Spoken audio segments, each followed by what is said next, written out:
So let's talk about my father, okay? So we're going to start with a history. Many of you will be familiar with the My Father Cigars that you've maybe sampled or tasted before, but you maybe haven't had the opportunity to hear from the horse's mouth what the story is and what the background is. So I'm going to start by saying, who are my father? What's the background? Where did you come from? Well, we are a family-owned cigar company.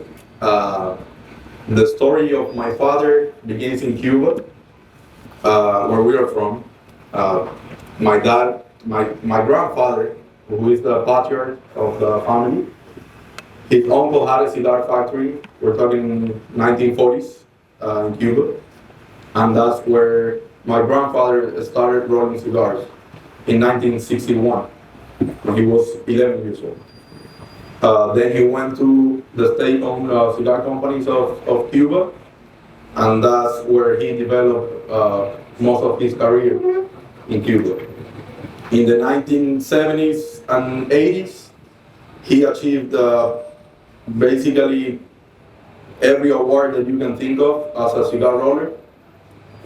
He holds multiple records of amount of cigars of different vitolas made in 4 hours, 6 hours, 10 hours. Yesterday when we called him, he mentioned one that is very impressive. He was able to make 600 Monte Cristo número uno in 10 hours. 600 in 10 hours, which is not an easy task. So the first one to leave Cuba was Joseph, my cousin's mom, my aunt, in 1997. So in 1997, my mother was the first one who left Cuba, and this was due because of a lottery that she won. So Cuba used to hold these lotteries that would basically grant you a visa to the United States, and she was lucky enough to win one. And when it comes to that, so she was the first one into the United States. Basically came with nothing, no money, not knowing anybody whatsoever. So she had to build it from the ground up.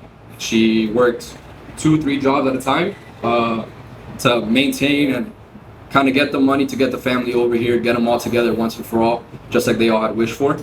And luckily, my uncle was able to come over to Nicaragua, the same with my grandfather, and they were there taking care of some tobacco fields as well. Before it was my father, so it's a great story. And later on, so in 2001, December of 2001, they would all reach Miami, and then in 2003 is when we started our first factory. It was a small factory in Pequeña Habana, so Little Havana in Miami. It used to be called El Rey de los Habanos, so it translates over to the King of the Habanos. And then we did 6 years in the small store in Little Havana. Then we switched over. We outgrew, luckily, that space. And then in 2009, we were officially changed to My Father, what we know today. Yeah, basically, the factory in Little Havana, it was a small space, small store. And my grandpa and my dad got connected with people like Pete Johnson from Tatuaje, like Robbie Levine from Ashton Cigars, and they built like the bridge between these two Cuban guys that didn't speak any English or anything like that to the American market. And basically the demand overgrew the space that we had in Little Havana. And that's when they decided to go back to Nicaragua in 2005 and open up our first factory in Nicaragua called Tabacalera Cubana. In 2009, that's when My Father name comes to the table. You want to tell the story of how? Yeah, so basically, the My Father name, it was a work in between my mother and his father, so my uncle, and it was supposed to be in secret as a surprise for my grandfather. But as you know, nothing else from our factory leaves without the approval of Pepin, so he gets the final nod on everything. So there was one day, my uncle had been working on something, and a UPS a UPS envelope came through the mail, and my grandfather signed for it. He opened it, and then he saw bands, and the band said My Father Cigars. So then he called my uncle and he goes, Jaime, what is this? And he goes, well, it was supposed to be a surprise, but since you see the bands, we're doing cigars to honor you.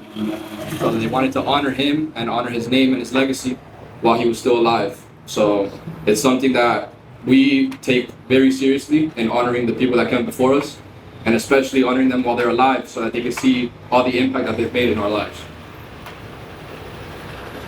We're very honored and lucky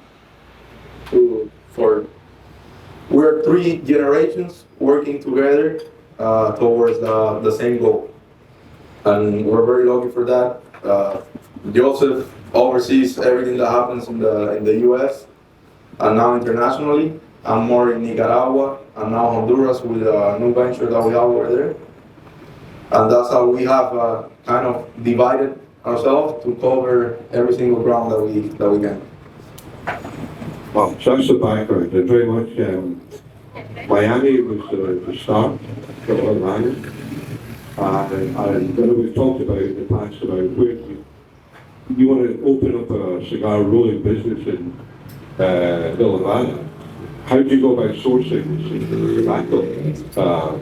So at the beginning, my family got supply from people like Plasencia, who is well known for the quality and the amount of tobacco that they grow. We got tobacco from Aganorsa, and then we built relationships with David from ISP, Oliva Tobacco, the other Olivas in the tobacco business. And that was basically our suppliers before we going back to Nicaragua and buying farms and growing it ourselves. So to go from little Havana to Nicaragua, a country you don't know, to, I don't know, you gotta buy field, you gotta find land, you gotta find people, wow. And that was what, 2003? That was, okay, when Pepina and Jaime, when they left Cuba, they went to Nicaragua in 2001. They go there because Jandy found a person in Miami that he was going to open up a cigar factory in Nicaragua and needed somebody to manage that factory. And she went like, okay, I have the right people. They are my dad and my brother who are in Cuba. You have to take them to Nicaragua. Yeah, but to find the land, Yes, that they wanted to replicate what they had must have been an incredible challenge. it was a challenge. It was a challenge. I mean, you have to do a lot of like exploration, experimentation. Even now in Honduras, we now have a base. We have experience with all the We'll talk varieties. about Honduras later, okay? Oh, yeah, okay, we'll get there. But it's the same point. We had to do some experimentation. One difference is you have the experience to move into Honduras. But even like There that, you have to go from little Havana to find a plot of land. yeah. And your factory is impressive. It's incredible. I've been lucky enough to go to cigar factories all over the world, and yours is the cleanest, well organized, without a shadow of a doubt. You should be very proud of it. But what size did you open back in the day? Because you can't have opened what you have now. No, so originally we had the pre-industry, so that's one of the things that we value our company on, is being vertically integrated. So we take care of everything from the seed all the way to the boxes. So we had our main focus starting off in Nicaragua was pre-industry and factory, and that's where we made our main focus on. And then obviously as time went on, we continued to grow. Previously we didn't used to make our own boxes, now we do. So every single box that you see with the My Father on it is custom made in Nicaragua from our box factory ourselves. The only things that we don't produce ourselves is the rings, and then like he said earlier, 40% of the wrappers. And for that 40% of the wrappers that we outsource, we control 100% of the fermentation process. So we buy raw, straight from the farm. And we do all the fermentation, the pre-sorting, the sorting, we do it ourselves. And yeah, basically, when my family goes to Nicaragua, they realize that the only way to obtain consistency in the blends was to grow everything ourselves. That way we can guarantee that this Levy Jew torpedo that you're smoking today, if you smoke it 10 years from now, it's gonna be the same.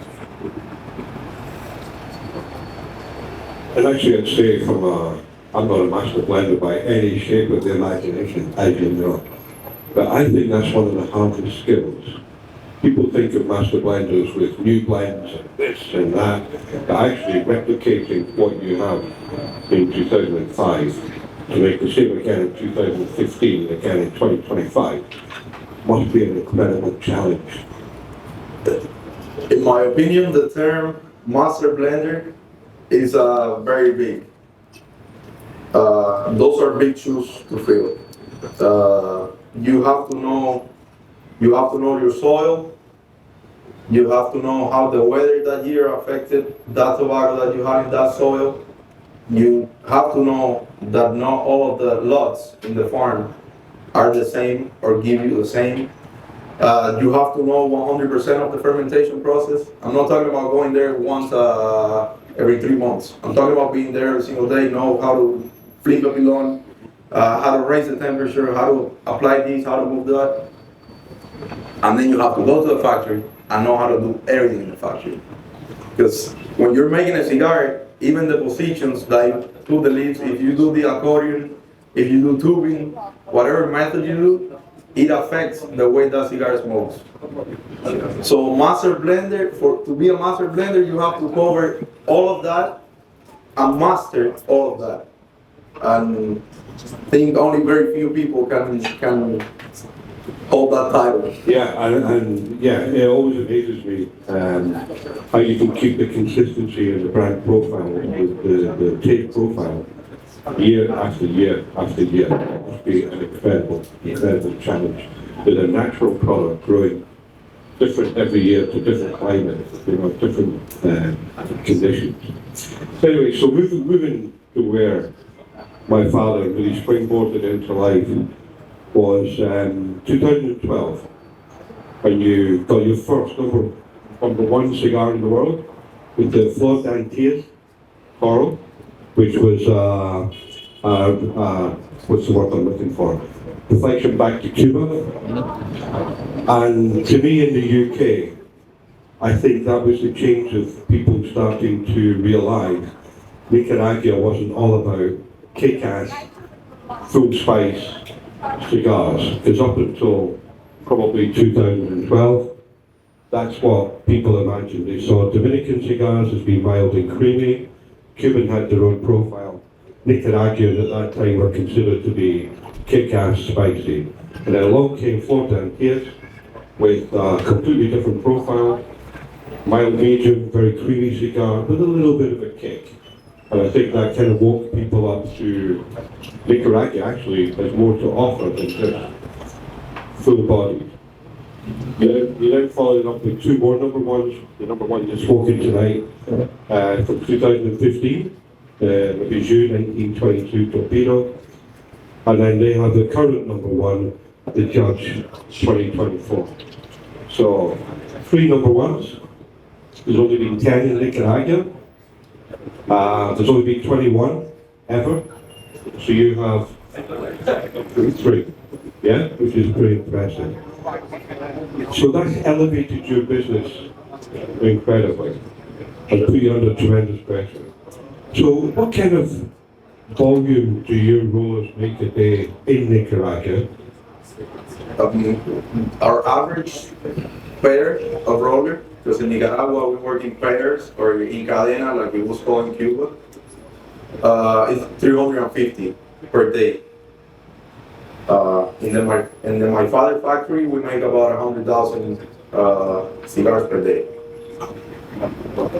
You make that per day, but then when you get number one, no one phones you up the day before and say, hey, tomorrow you're going to be number one. And they also announce it just before Christmas, which is when the factories close. Yeah? So you don't have that moment to go, holy shit, I've got a million cigars, I'm going to sell them. What happens? So, Go ahead. So it was actually December 19th when the number one cigar of the year came out, and so we find out just at the same time as you do. So whenever you guys refresh the page and see number 1, that's the same time we see it. So we saw it. I mean, we immediately burst into happiness, you know, jumping around, celebrating, and then we realized, oh shit, we need more cigars. We saw the number 1. We saw the inventory that we had. So Jandy and my uncle, they had to. I mean, everybody in Nicaragua in the factories was on vacation already for Christmas. Jandy and my uncle had to call the head guys, be like, hey, we need people, we need pairs to see what we can do to manage the amount of orders that are coming in. So we got 23 pairs that came in. 23 pairs. Spent the break right there working hard, working with us. We took care of them the whole way, but that just shows you the dedication that people have with our cigars and with our brand. We make sure towards the end of the year we make sure we leave enough inventory we have enough aged inventory of cigars, but they're naked. So we make sure we leave enough inventory in boxes, like all with the bands, the cellophane, and everything. And we had 30,000 cigars in inventory in December 19th. We had to bring the 23 pairs because we couldn't bring the whole factory because the whole factory doesn't know how to make a 60 ring gauge. So we had to bring only the pairs that know how to make a 60 ring gauge. And all the quality control, the packaging area. So at the end, it wasn't just 23 pairs. It was the whole thing. Yeah. It's interesting. So the float-down piece is a sound back to Cuba. But the shoe is a look back on the great grandfather, the judge. Who's the judge? It's actually a funny story. So there was a man that my grandfather had met, and the man had always smoked another brand. I won't say the brand, but he always smoked another brand. And my grandpa would always offer him a cigar, be like, hey, try this one, it's mine. The guy would never try it. The guy was a judge. So my grandfather one day goes, I'm gonna make this guy try my cigar. He took off the bands, he took off the ribbons, everything, so it was a naked cigar, and he goes, here, try it. It's from your favorite country. He tricked him. The guy smoked it, he goes, it's the best cigar I've ever had. And he goes, it's my cigar that I made for you. So that's why we gave the name the judge, he was trying to convince the judge to try his cigar, so it's a little bit of a history there. And one of these facts for the night, we might have a quiz, so you might have to remember what I'm about to say, or then again, maybe not. So the Judge is the #1 cigar in the world at the moment, the Cigar Aficionado. It was also the #1 cigar in the world for the Cigar Journal. So those are the 2 most influential cigar publications in the planet. So the Judge Gran Robusto is the only cigar to be #1 in both publications ever. Okay, so there's a little fact for you. So if you haven't tried it, it's downstairs in the humidor, available for you. That's my sales pitch. So there you go. So, Cuban style. Yeah, so I've been fortunate to meet your grandfather. I've been terrified by your father. Anyone who's seen a picture of Jaime Garcia will know exactly what I mean. Yeah, I'm sure he's just thinking when he looks at me. But I'm just not sure what he's thinking. Am I terrified? Because you told me I look like my dad. So. Yeah. No, I can see the resemblance. Kind of lost my train of thought. Right, so let's go back to Cuba. So he's brought with him all the Cuban skills. And as I say, I've been very fortunate to go to the factory. And I hear stuff bandied about triple caps. And I'm thinking, what is a triple cap? I hear double binders. What is a double binder? So let's have a little bit of technicality to explain. So we have very unique methods in our fermentation and in the way we roll or manufacture our cigars. The double binder that Scott is mentioning is a way to position the binders in order to roll the fillers to roll the fillers in those binders. We use 2 binders on each of the cigars that we make. In the 32, which is the smallest ring gauge that we make, all the way up to the 70, which is the thickest ring gauge that we make. They all take 2 binders. That helps with the structure in the cigar and with the flavor complexity in the cigar. If you use 1 binder, You can make a cigar, but you are only able to use one variety in that binder because it's only half a leaf. A binder is half a leaf. If you use, for example, Cuba use two binders, not in all, but in most of their blends. But they come out of one leaf because the binder leaf, comes to a roller with the vein on it. So it's the roller the one that deveins and sets up the two binders. The way we do it, we take the binder already deveined to the roller. That allows us to use a Corojo 99 binder from X Farm, X Priming, X Lot, and a Criollo 98 band from Y Farm, Y Priming, Y Lot. So it adds one more layer of complexity in our blending, and I think we have had a good result. And the triple cap is the way I think just to. on the binder, can you explain how you, because when I first got told there was a double binder, you just think, oh, well, they wrap it twice. That's not how you do it. No. So normally, one of our cigars, the ABC, is gonna be one seco, one viso, and one ligero. Okay? Then you break. You might have to put one more viso, one more ligero if you're making a stronger cigar, or one more seco, depending. And the way you distribute what you broke also affects the way the cigar smokes. And that you have to wrap in either one or two binders. The way we set up the two binders, I don't know how to explain it here, I don't have tobacco here. So you put one here and one here, like that. But both tips of the leaf are pointing the same way. Because you want to make sure when you make a cigar, when you're making a bunch, what you see at the top of the tobacco roller, at the top is always going to be the foot of the cigar. What you see at the bottom is always going to be the head. So I have one lady here. So there was the old men in Cuba, they used to say, when they saw a beautiful lady, they used to say, she's tip and edge. Ella punta y orilla. Meaning, she's tip and edge, referring to the tobacco leaf. Because the best part in a tobacco leaf is the tip and the edge. That's why if you see a roller rolling a cigar, what part do you use for the wrapper? If you notice, when they cut with the chaveta, we cut only a small portion of the edge. And most of the part that you cut is the bottom part. So the best part on the leaf is the tip and the edge. That's where the most flavor is concentrated. That's why you put the tips on the food, because that's what you're gonna smoke.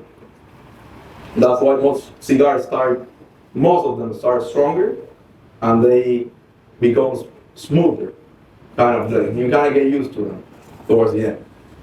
And the way we position the bands is with both tips towards the left if you're a righty, towards the right if you're a lefty. But depending on what hand you use to 100 down the row. To make sure you smoke the tip and the edge of the beginning first. So in this country, we pay tax by weight. So they put an extra binder on. So they should be super, super expensive. Okay? But actually not. When you're looking at it on. But if the quality is there to back it up, then Absolutely. it's worth it. So the triple cap. The triple cap is a way to make the cigars more beautiful. You use basically the portion of the wrapper that you are going to waste. You can use it to build the head and to make the head prettier, basically. And you have to make with the chaveta, kind of like a teardrop shape, and roll it in the head. It's normally 3 turns. Normally it can be 2.5, 3, 3.5 in the head, and then you close it. That's called cabeza montada, or triple cut, or mounted head. And monta directa, which is the other way, is when you get to the head, you just keep going and you roll it. The triple cap was a method implemented by my grandpa in Cuba. It saves a lot of money. The most expensive leaf is the wrapper. That's the baby.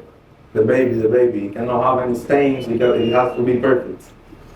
And then you're using the portion that you were just going to put in the picadura. You're using it to make the cigar prettier and finish it off. That's the triple cap technique. Very good. What other innovations do they have in the factory that you're pretty unique to you that you can share? Well, I think it's safe to say that it's not an innovation, but more of a traditional. We're very traditional in the way we do our business. So we have been able to incorporate technology, but very limited, because we gotta make sure we stay traditional. We are, I think, of the only factory outside of Cuba of our size that is 100% handmade.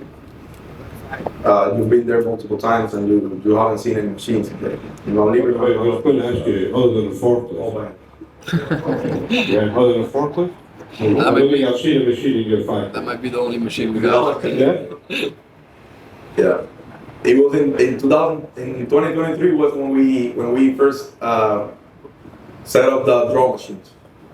That was in 2023. Because 95% of our draw testing is done by hand also.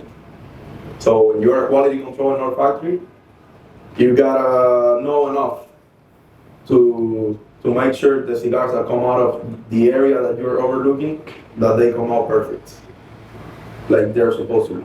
And then if you are in doubt, because sometimes it gets hard to tell, you go to the draw machine and you try. But most of it is done by feeling the texture of the cigar. Innovations, we have implemented innovations, for example, in the way we add water to the wrappers. We have a new method that we implemented a couple of years ago with water steam. We basically have a chamber that we produce steam, and instead of adding direct water to the leaves, that they produce water stains, we add the water in form of vapor. So the tobacco receives the humidity that it needs, but you don't get water stains. You've also, the innovation in the factory. I can remember going to the tobacco farms and factories 10 years ago, and you go to the fermentation rooms, not yours, and you could stay in the fermentation room for 5 minutes if you were lucky. The smell of ammonia was unbelievable, and how anyone could work in those conditions, I have no idea. But when I come to your factory, you don't know you're in the fermentation room because of the air quality that you've introduced to help the staff. That's the main reason you've done it. It's not for the tobacco, it's to help the staff. Other innovations, I think, is the farming that you do with the pigs and the cows to feed your staff. Yeah? So please explain to people how you look after your people, because it's important they realize. It's as far as it's a whole cycle. So because we do cattle farming, we're able to use the cattle poop. I don't know how else to describe it, to make organic fertilizer. So we have a facility that with worms. That poop you have to ferment, take it to a certain pH level, and feed the worms. And that worm process material, to call it that way, is actually one of the best organic fertilizers that there is. Nicaraguan shit. Yeah, that's it. Basically, I want to be nice. Yeah, we were the first factory to set up air conditioning for the workers. As Scott was mentioning, we invested in ventilation systems in all like the pre-industries, all the facilities, to make it easier for the workers. And just to add on to what he was saying, our workers and our rollers and our employees in our factory, also have the chance and the opportunity to, for example, we provide them with meals and foods. And so from our cattle, from the own cattle that we grow and take care of, we provide them with things such as dairy, cheese, just so some of the necessities that maybe they need help taking care of. Lemon, beans, rice, couple of things. That's great, because, you know, you guys look after us when we go out to Nicaragua. We take retailers out there every year. And I think it's amazing because all the cigar makers every night put on a very special local meal, which is a hog roast. On a Monday night, and on a Tuesday night, and on a Wednesday night. All the different cigar makers put on a special meal for us with a special pig. So next year I'm bringing the pig of the week trophy with me. Okay? So that'll be something you can look forward to, okay? King of the week. I've got to be honest and say, you guys were runners up to AJ, okay? So I don't know what AJ puts in his pig, but there's, maybe it was like the last day, and we had enough pig. That's funny, really funny. So, anyway, so you guys are in Nicaragua, that's where you've made your history, that's where you've made your name, it's a recent history. You've done incredibly well for a 23-year-old company. And then this year you opened up in Honduras. So it's like moving, you know, another country, new legislation, start with the field again, repeat what you did in, you know, back in the early 2000s. So why and how difficult was this for you guys? It was a process more than it was difficult. Just kind of experimenting with the Honduran soil and everything that it had to come with. We started growing in Honduras in a field that wasn't previously a growing field. We had to make a growing field, so we had to flatten out the land, remove all the rocks, make sure that the soil was good enough. We did our first experimental crop in 2021, and then that was just purely experimental to see what seeds would grow in the area, see what would work, see what worked best. And then 2022 was really when we first started our first campaign for growing actual tobacco that we knew we would sell. So after that, we needed a place to store the tobacco, so we started making the pre-industry. And then from pre-industry, we needed a factory because we needed a place to roll the tobacco. And then now we're starting ground on the box factory in Honduras. So we're making exactly what we had in Nicaragua. We're going to do the exact same thing in Honduras.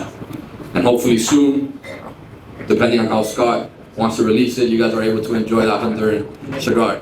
Yeah. The Honduran Blue has arrived in the UK. It's in our humidor resting. There we go. Ready to be launched very, very shortly. It'll be the very first My Father Honduran, so we're very lucky. It's one of the first countries outside America to have this cigar. So if there's anyone from JJ Fox listening, we will happily accept orders, okay? But 2021, you grew your first tobacco in Honduras. Listening to you talking today, you now employ 1,200 people in Honduras. So to go from 0 to 1,200, to buy a plot of land, which is more than a plot of land, build a factory, employ and train on a handmade product. Those of you that own businesses will just sit there and think, wow, that's a hell of a challenge. Why? Why did you do it? It was, go ahead, this one. The main reason we did it was we wanted a new adventure. We wanted something, we didn't want to put all our eggs, for example, in one basket when it comes to Nicaragua. We also wanted to experiment with new things such as Honduras and the Honduran cigars. And I believe that with this new Honduran blend that we're coming out with, it's our first Honduran Puro. So everything that we filler binder, like we mentioned, grown on our farms 100%. The wrapper is going to be Connecticut broadleaf rosado. So it won't be your typical broadleaf, it'll be right in the middle of the plant.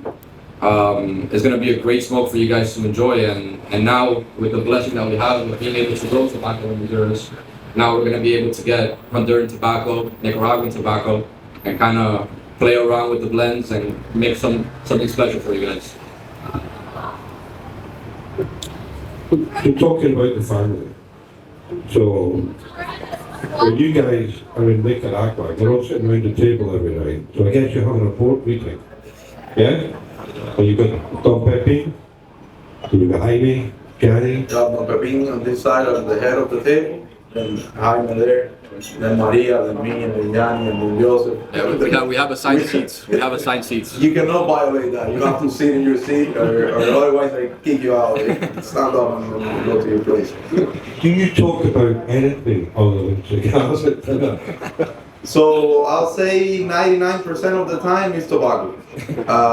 When we do a little bit of sports, and some other. Now that I have a baby, now the baby comes and it's kind of distracts everybody from work. But it's mostly tobacco. Tobacco is our family. It's our passion. It's what we do. It's what we take pride. It's what we enjoy. So for us, that's not working. We're basically, normally in a typical evening, we're planning the next day. Where are we gonna go? What are we gonna do? We're constantly experimenting. Constantly. We don't stop.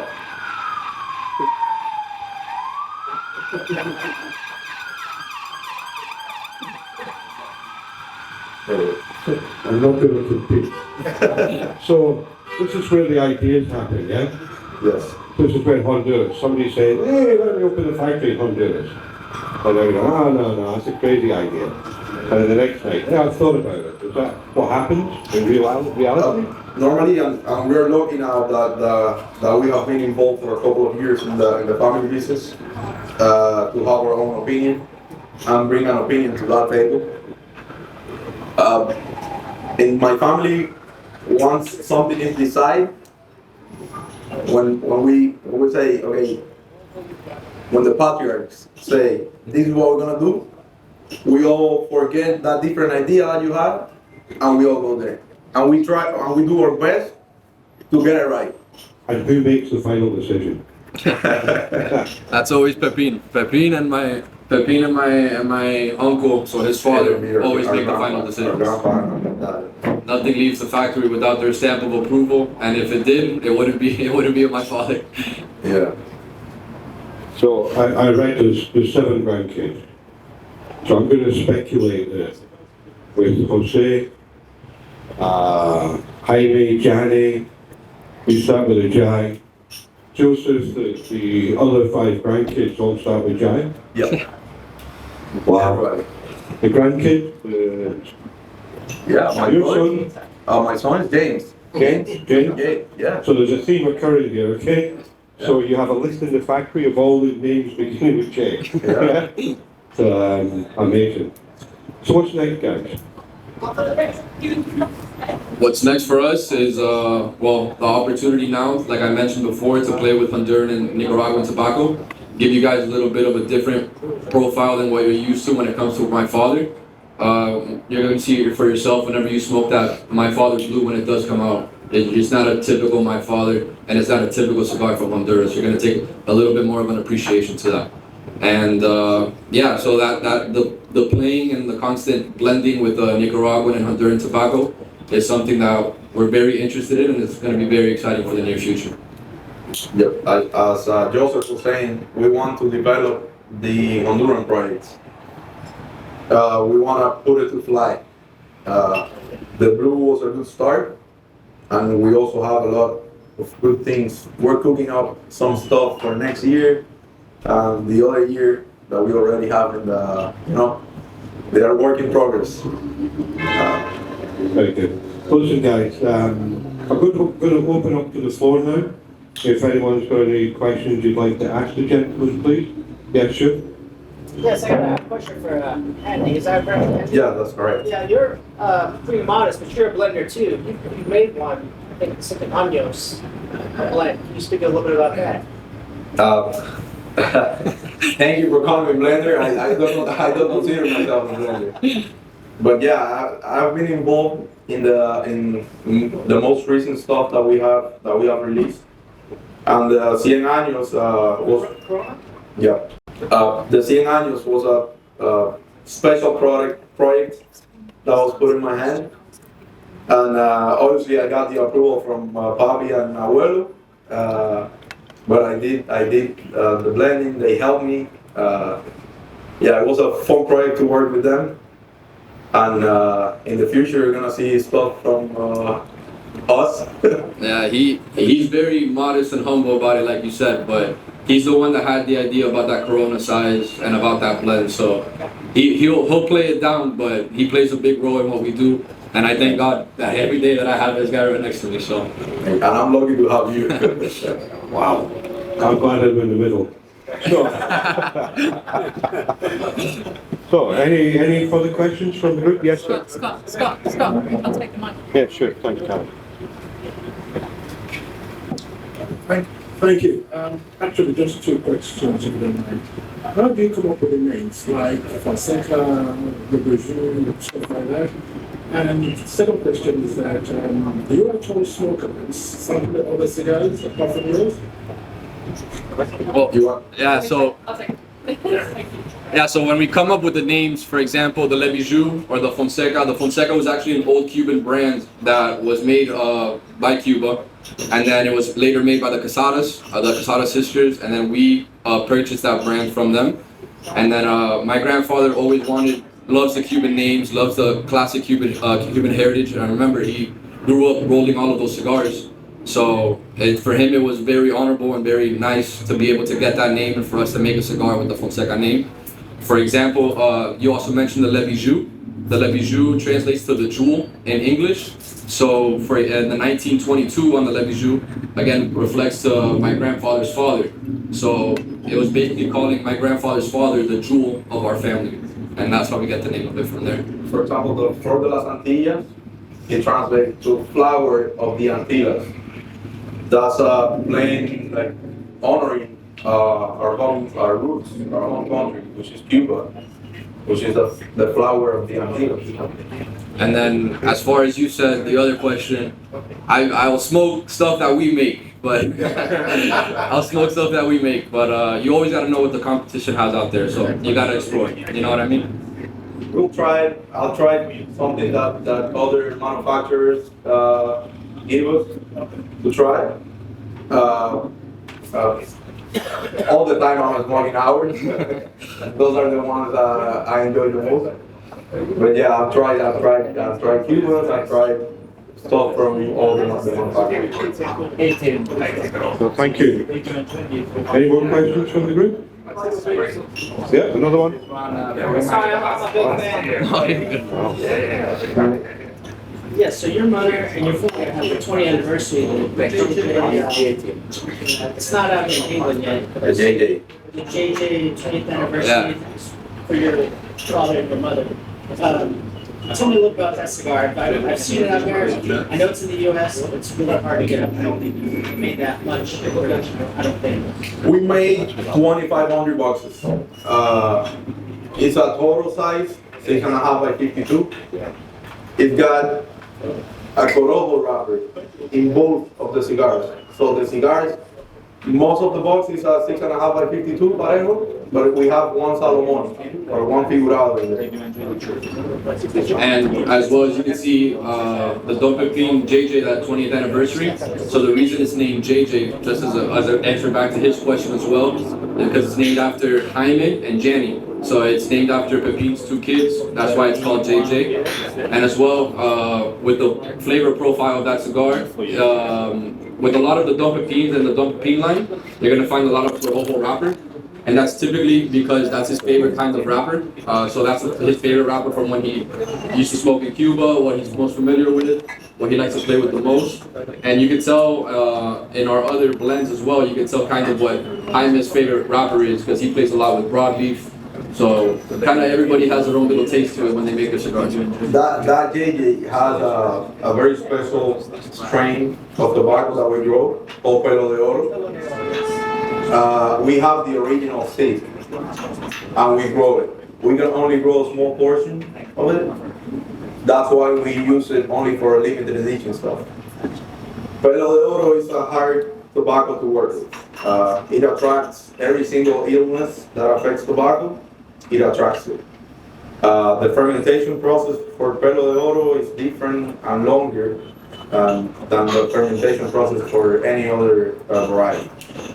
Pelo de Oro at one point was prohibited in Cuba because it attracted all the blue mold, and Cuba was having a lot of issues with the blue mold. That's why they got it out. We still have the original seed variety, and we grow it in Nicaragua. And to answer your question, it will be in the UK. It is on order. We are currently taking pre-orders from retailers around the country, but it'll be limited because it's obviously a limited amount that we can buy. So it will arrive in the UK, I think, October. Any more questions? Last question. Last question, I promise. I'll stop You seeing. mentioned Johnson, Pete Johnson. I know he started this young wave of new smokers. Will you guys be working with him soon, putting your own with Pete Johnson? Yeah, so as far as Tatuaje, we make all of Tatuaje cigars. When it comes to the future, that's gonna be more on what Pete would like to do. I know he's thrown a couple ideas at Pete when it comes to trying maybe something from Honduras. So, but again, that's all gonna be up to Tatuaje and whatever they decide. Pete has been great for me and for him to work with Pete. He's been kind of a teacher too for us, and he's taught us like a lot of stuff about like the markets and how to do stuff his style, you know. And it's been great to collaborate with him and have him in the family because Pete's family. Cool. Any more questions? No? I'm back there. Is he on? Oh, sorry. Coming.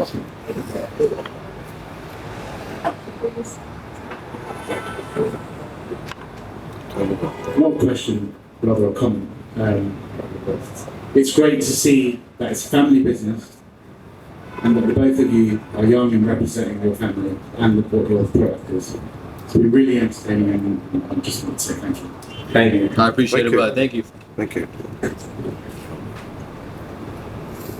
So, the question, what age were you allowed to have your first cigar? There's not really a minimum age in our family. You didn't get a dummy to He was 13.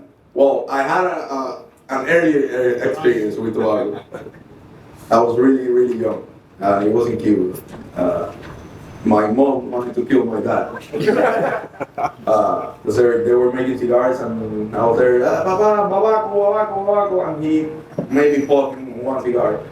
I was like 4 or 5, something like that. And I started like vomiting but my first experience was at like 13. It wasn't a full cigar, it was just like an inch and a half, 2 inches, something like that. And at 16, I was able to enjoy my first cigar. Yeah. Yeah, so I come in a little bit later, but same guy introduced me. So, so my uncle gave me my first cigar at 17, and it was the Flor de las Antillas. So it was a great way to start off.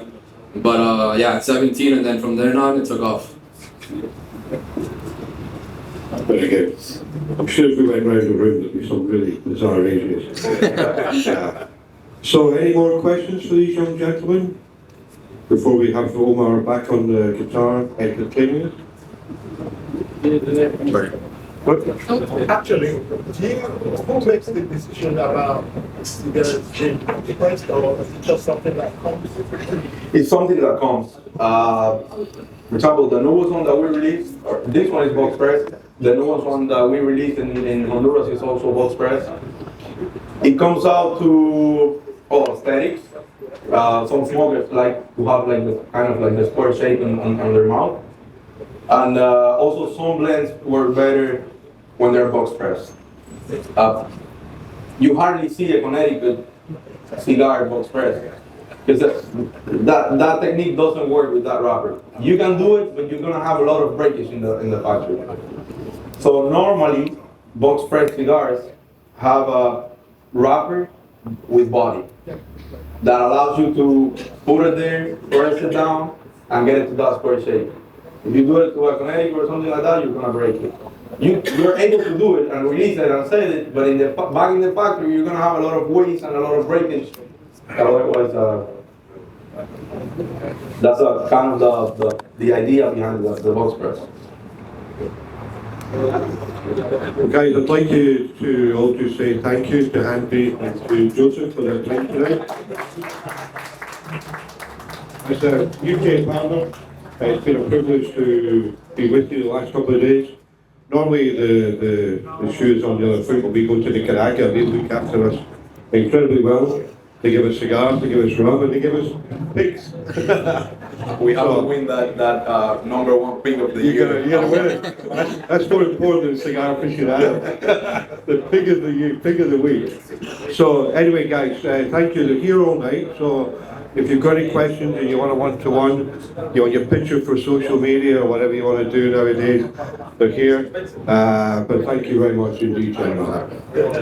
I just wanted to say thank you from our end for taking the time out of your day to come over here, smoke a cigar, enjoy some nice flor de caña.